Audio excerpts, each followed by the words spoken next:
It's easy to assume that no rational person would willingly join a cult, but the reality is far more unsettling. Right now, thousands of cults exist across the world, drawing in millions of followers from all walks of life. And despite what we might think, psychologists and sociologists agree there is no single type of person who falls into a cult's grasp. The truth is, under the right circumstances, any of us could be vulnerable. Without even realizing it, we could be just one step away from being drawn in it. Hi, I'm Alina. Welcome back to my channel. According to Dr. Philip Zimbardo, in an article for the American Psychological Association, there is no single type of person who joins a cult. In fact, many cult members are well-educated, rational, and logical individuals. Zimbardo argues that under the right circumstances, anyone could be persuaded to join one. Instead of blaming the victims, he urges people to shift their focus on the real question: what makes the cult leader so persuasive? Cults don't typically lure people in with obvious red flags. Instead, they present themselves as the answer to a deep-rooted problem in society, one that no one else seems to be solving. They promise certainty in an uncertain world, offering a highly structured lifestyle with clear-cut definitions of right and wrong. At first, cults appear open, loving, and welcoming, making new members feel valued and understood. Over time, they weave an intricate web of promises: health, wealth, happiness, until leaving no longer seems to be an option.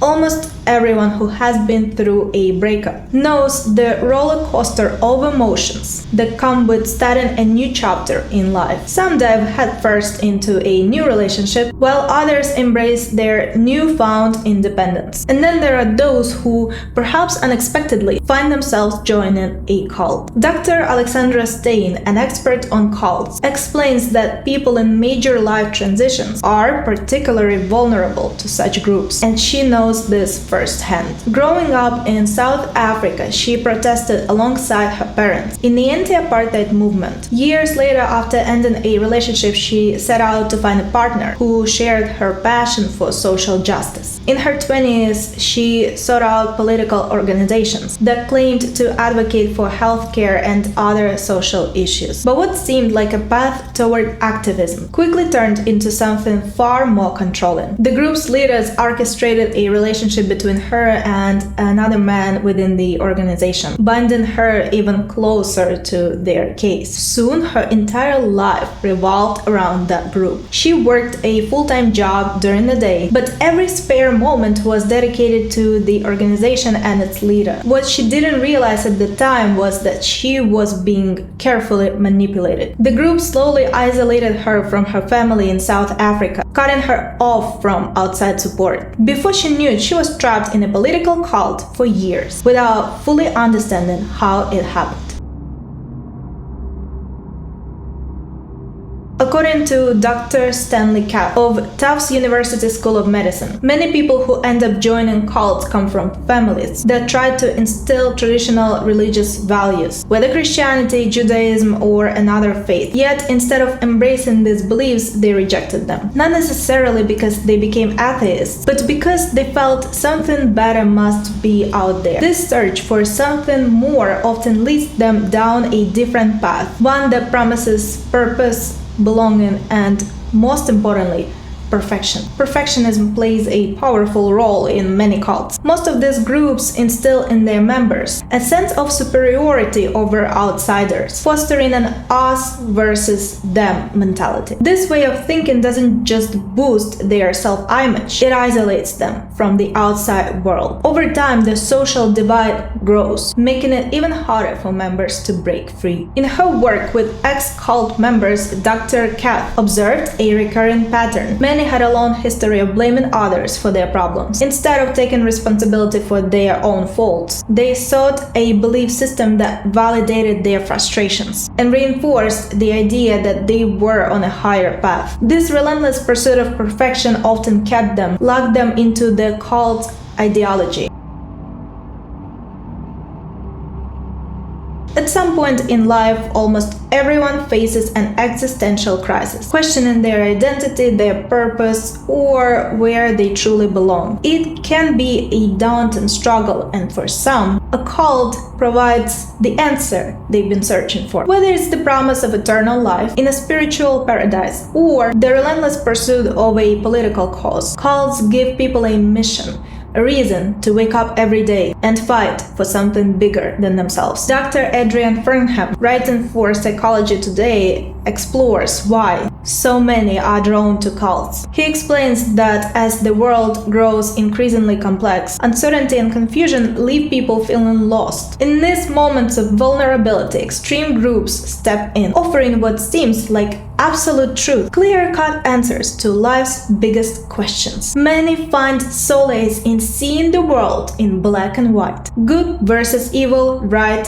versus wrong. Cult leaders are experts at exploiting this need for clarity, packaging their ideology into compelling narratives that demand full devotion. History has shown how powerful this influence can be. Adolf H., for example, knew exactly how to rally desperate Germans after World War I, convincing them that he alone could restore their pride and purpose. His ability to provide a compelling cause, no matter how destructive, was enough to turn the entire nation toward his vision. In the end, cults don't just recruit followers. They offer purpose, identity, and a sense of belonging to those who feel lost in a chaotic world. Cults have a powerful recruitment tactic known as love bombing, a strategy designed to overwhelm potential members with their affection, admiration, and attention. At first, it feels incredible. For some struggling with low self-esteem or lacking love in their life, this kind of flattery can be intoxicating. It creates an instant sense of belonging, making the group seem like a warm, welcoming family. Religious cults take this a step further, promising not just human love but divine acceptance. New recruits are told that by joining, they will experience unconditional love from a higher power, a deeply compelling offer for those searching for meaning and connection. But there's a dark side. The moment someone starts to question the group's beliefs or leadership, that overwhelming love can vanish in an instant. Instead of praise, they are met with public humiliation, social exclusion, and sometimes even emotional abuse. The fear of losing this newfound community, these friendships and family bonds, often keeps people silent,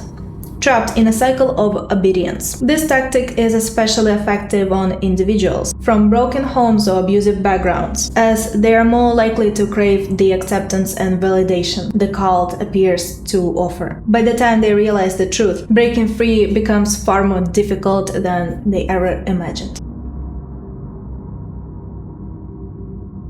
From the young women who fell under Charles Manson's spell and committed murder, to the 3 high school British girls who abandoned their lives to join ISIS, history has shown that women may be more likely to join cults than men. And why is that? Emma Klein, author of The Girls, a novel centered around cult dynamics, suggests that many young women, conditioned to seek validation and wait for men to choose them. Meanwhile, boys are encouraged to set goals and take charge of their futures. In this light, joining a cult can feel like an act of agency, a way for women to reclaim a sense of purpose in an otherwise powerless existence. The fewer opportunities available to a woman, the stronger the pull of a charismatic leader promising meaning and belonging. Dr. David Brumley of Virginia Commonwealth University adds another layer to this phenomenon. Statistically, women are more likely than men to participate in religious gatherings, even in traditional settings like Sunday church services. With that in mind, the fact that women also gravitate toward cults more frequently isn't all that surprising.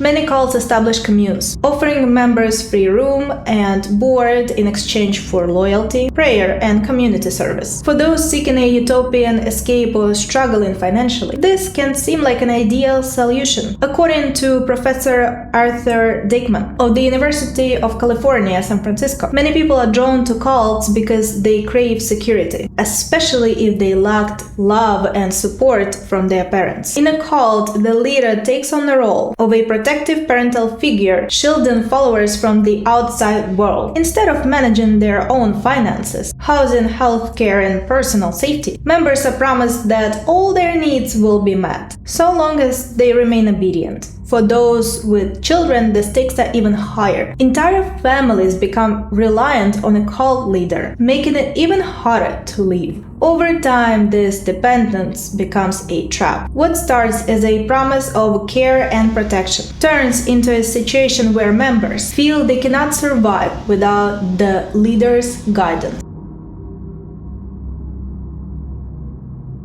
Actress Leah Remini was introduced to the Church of Scientology at just 9 years old, growing up immersed in its teachings. From an early age, she was led to believe that without Scientology, the world was doomed, that the fate of the entire planet rested in the hands of its members, even as she witnessed shocking abuses carried out by high-ranking church officials. She justified them as necessary sacrifices for a greater mission, clearing the planet. Scientology's official website reinforces this apocalyptic worldview, painting a grim picture of a world plagued by both natural and man-made disasters. But according to the church, there is hope. Scientology's spiritual ministers, trained and stationed across the globe, are ready to step in at any moment to solve humanity's greatest crisis. Hollywood superstar and dedicated Scientologist Tom Cruise echoed this sentiment in a now famous statement. A quote, "A Scientologist has the ability to create new and better realities and improve conditions.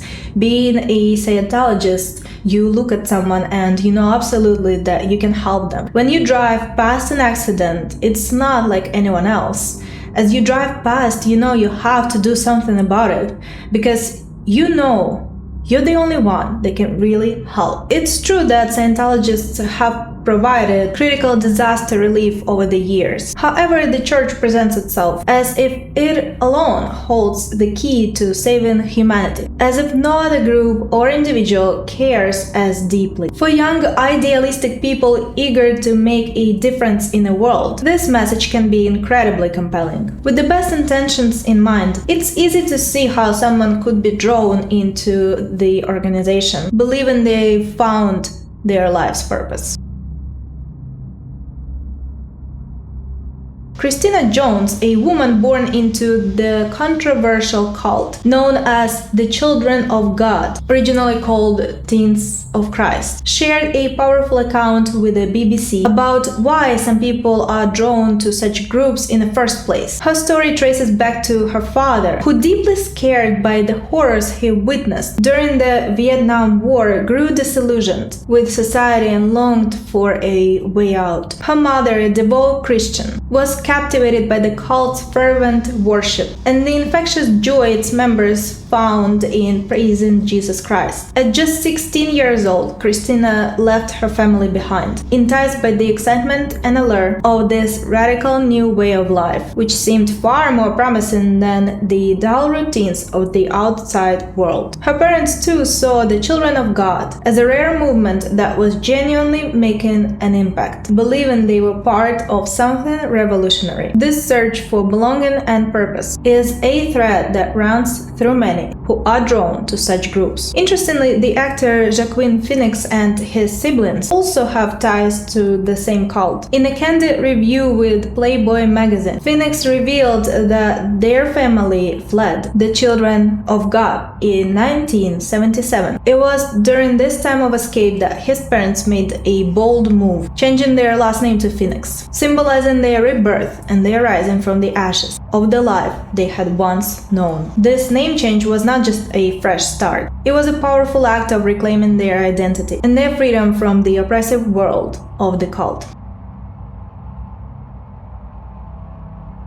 Dr. Margaret Taylor Singer dedicated her life to understanding the complex psychology behind brainwashing and cults. Through her extensive research, she uncovered something chilling. Many people unknowingly walk into these manipulative environments, never realizing they've joined a cult. What's even more alarming is that cults aren't always religious. They can take the form of political groups, businesses, or even lifestyle movements. As Dr. Singer explains, brainwashing often occurs so slowly and subtly that victims have no idea it's happening until it's too late. According to Dr. Singer, the cult leader's main goal is not to help the followers, but to accumulate more wealth and power. In fact, the leader becomes richer and more influential, while convincing followers they are benefiting from the experience. A controversial example of this idea can be seen in the accusations against the athletic apparel giant Lululemon Athletic,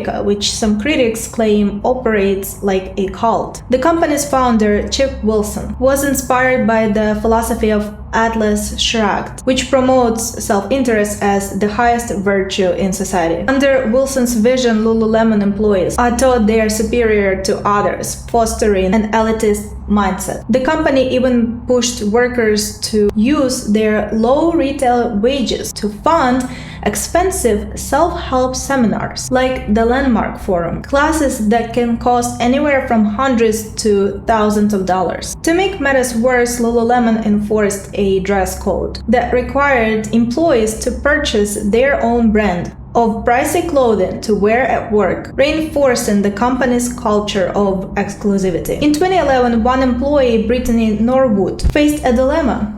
She couldn't afford the Lululemon clothing required for her uniform. In desperation, she stole a pair of yoga pants. When a co-worker, Jana Murray, discovered the theft, Norwood feared losing her job and took drastic action. She murdered Murray in cold blood, trying to cover it up as a robbery gone wrong. Norwood was convicted and sentenced to life in prison without the possibility of parole. This tragic incident highlights how toxic environment, whether disguised as a company or a cult, can push individuals to dangerous extremes. Thank you for watching, and I'll see you in my next video. Bye.